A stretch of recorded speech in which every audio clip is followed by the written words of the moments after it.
Bonjour et bienvenue chers Alformers dans cette vidéo où l'on va pouvoir discuter du Fusin. Sans plus tarder, le plan de la présentation est le suivant. Donc tout d'abord, nous allons commencer par une petite introduction suivie par un lab où l'on va pouvoir effectuer ou développer des petits programmes pour effectuer du Fusin avec Python. Le Fusin représente une des techniques les plus intéressantes d'identification de vulnérabilité, entre autres de type buffer overflow ou dépassement du tampon. Cette attaque consiste à pouvoir dépasser l'espace octroyé à l'écriture d'une variable et donc écrire dans une zone de la mémoire qui n'est pas réservée à cette dernière et donc ce qui peut nous permettre de pouvoir effectuer bon nombre d'actions.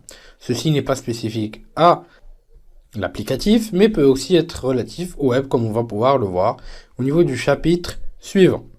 L'envoi donc de données aléatoires va provoquer une surcharge de la mémoire et donc va pouvoir nous permettre de pouvoir exécuter du code malicieux et donc prendre le contrôle de notre cible.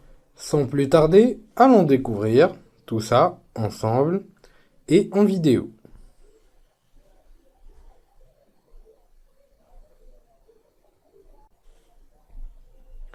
Une fois au niveau de notre lab, donc ce qu'on va tout d'abord faire, c'est de créer un petit fichier ou dossier pour le Fusin et créer notre premier faiseur.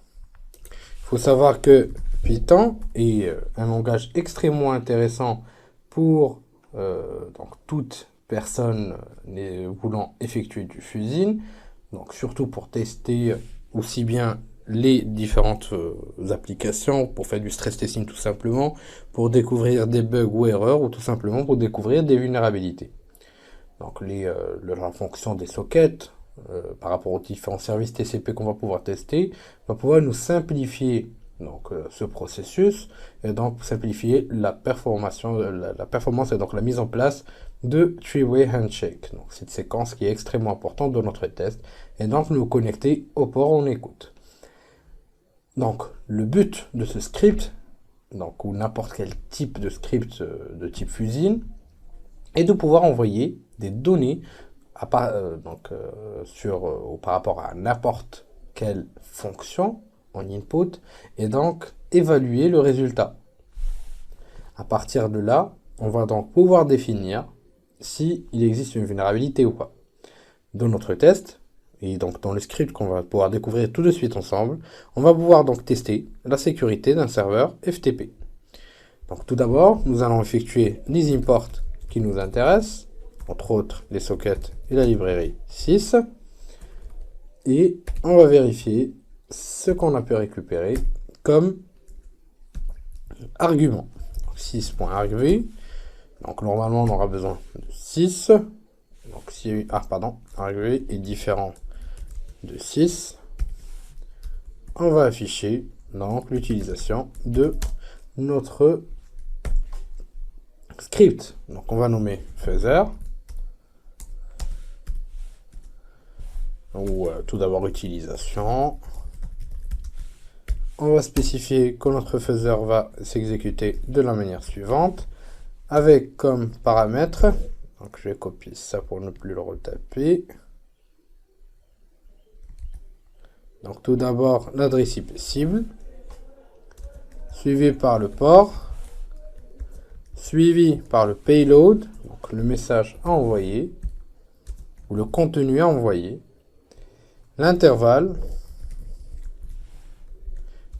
et le maximum à envoyer. Donc, à partir de là, nous allons donc sortir, on va faire un petit 6.exit pour redonner la main à l'utilisateur. On va récupérer les différentes informations, donc la cible, le port, le caractère A, donc le payload à injecter. Donc on va pouvoir envoyer à chaque fois avec, donc en multipliant par exemple par 10, on va envoyer par exemple un caractère spécifique ou une commande spécifique ou autre. L'intervalle, voilà, et le maximum d'informations envoyées.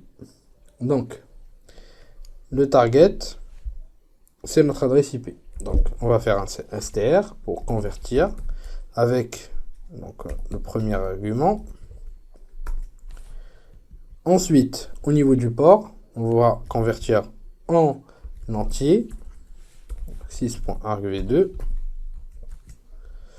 À partir de là, on va définir ou récupérer le payload injecté. argv3. Et enfin, l'intervalle, ou plutôt l'intervalle ensuite. Donc je vais laisser en intervalle. On va transformer tout ça en entier. 6.arg5.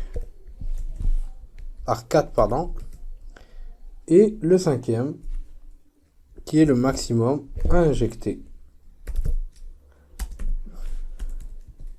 Donc 6.argv5.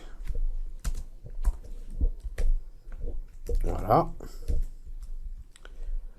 C'est parfait. À partir de là, nous allons donc spécifier à l'utilisateur de nous donner donc les noms d'utilisateur, mot de passe, mais aussi la commande à fusée par rapport à l'FTP, donc la commande qu'on va pouvoir tester par rapport au serveur vulnérable ou pas.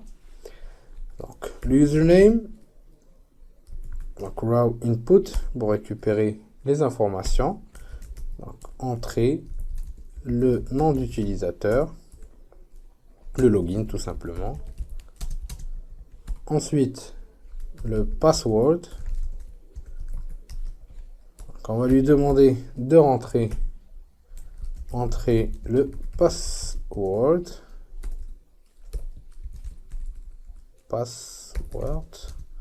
Ensuite, la commande à tester. Donc, raw input toujours pour récupérer la valeur.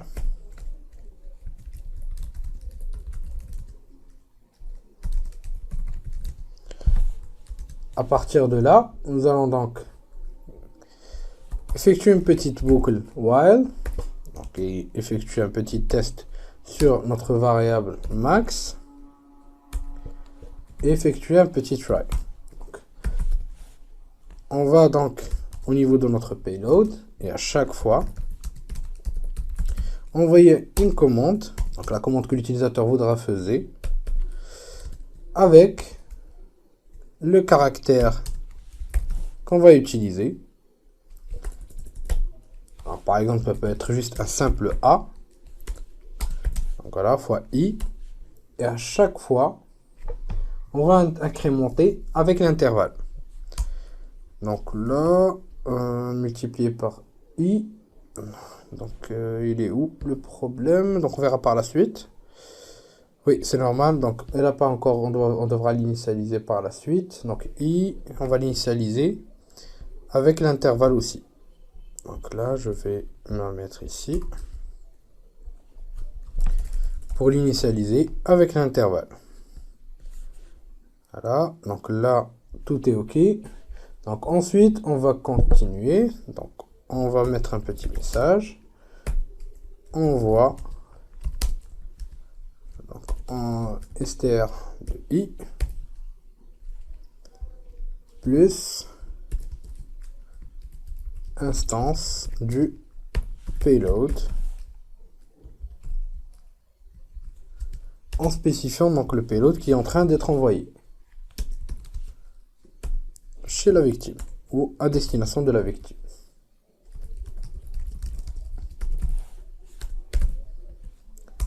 Voilà. Donc là, on va effectuer notre connexion avec les sockets comme d'habitude. Donc s égale à socket.socket. On spécifie les différentes informations. Donc AF inet et le sock stream. Sock stream, voilà, parfait. Et on se connecte à notre victime s.connect sur voilà le target et le port à spécifier. Voilà, le port est là. On reçoit les réponses. Receive. donc d'une taille de 1024 000, voilà.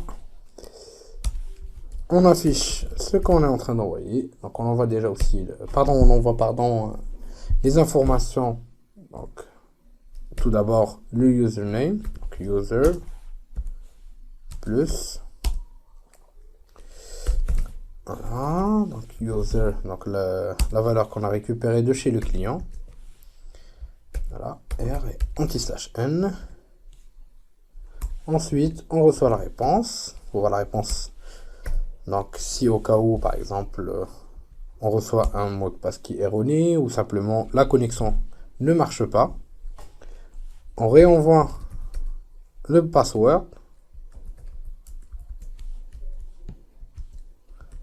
plus passwd, plus anti/r, anti/n. On fait ensuite un receive 2024.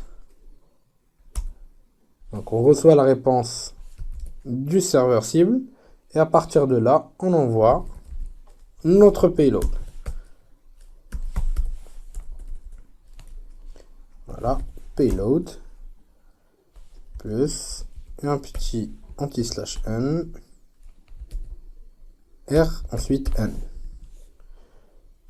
Et à partir de là, on va quitter tout ceci avec un petit quit anti/r, anti/n toujours. Jusqu'à maintenant, tout est bon. Donc, on reçoit la réponse. Donc, le receive qui est de 1024 toujours. Et on fait un petit s-close pour fermer la connexion.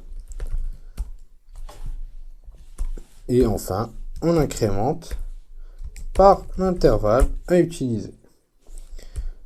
Bien sûr, il nous faudra déclarer une petite exception. Print. Voilà, si on a une petite exception, on va afficher, donc dans le cas où il n'y a plus de connexion, plus le droit d'envoyer des fichiers. Bien, je vais faire ça. Des commandes, pardon, plus le droit d'envoyer des paquets. Où l'envoi ne marche plus. Le serveur a peut-être crashé.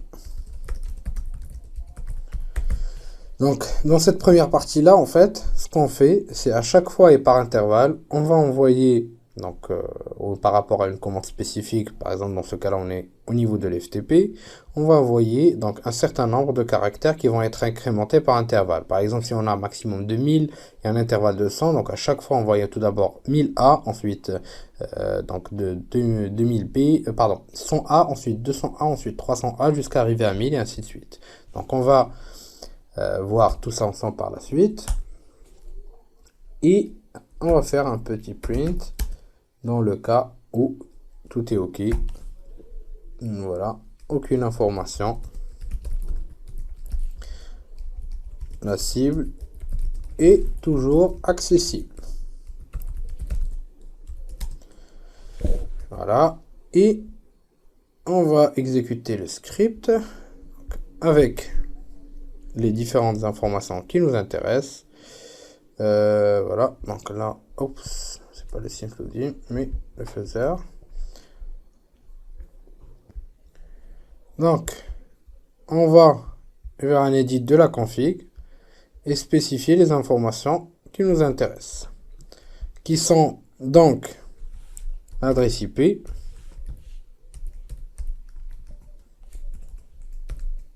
suivi par le port, FTP bien sûr, 21, le payload à envoyer. Donc dans notre cas, nous allons mettre donc un seul A, donc un caractère, suivi par l'intervalle qui est de 100 et le maximum envoyé qui est de 1000. On va faire un petit OK. On va exécuter notre script. Donc là, on a une petite erreur au niveau de la 10e partie. Oui. Ici, c'est 6. J'exécute. Voilà, le login qu'on va utiliser, par exemple Anonymous, donc pour les accès anonymes au niveau FTP. Mais je vais mettre n'importe quoi. Et là, on nous demande la commande à faiser. Vous pouvez donc retrouver sur internet les listes des commandes qui existent. Par exemple au niveau FTP, donc dans mon cas, je vais essayer de faire la M4D qui consiste à pouvoir créer des répertoires. Donc je spécifie la commande M4D. Et voilà, donc dans ce cas-là, la cible est toujours accessible. Donc il n'y a aurait eu aucun problème. Donc ici juste pour corriger l'affichage. Donc là on a notre caractère. Hop. Et je vais rajouter un petit espace ici. Donc là on a envoyé 1000 instances. Donc je réexécute. Donc là tout d'abord, donc je vais rentrer le login. Excusez-moi, j'ai fait une petite erreur. Donc je vais utiliser le mode Anonymous. Anonymous. Password. Voilà. Et la commande, donc j'ai dit que c'était MKD.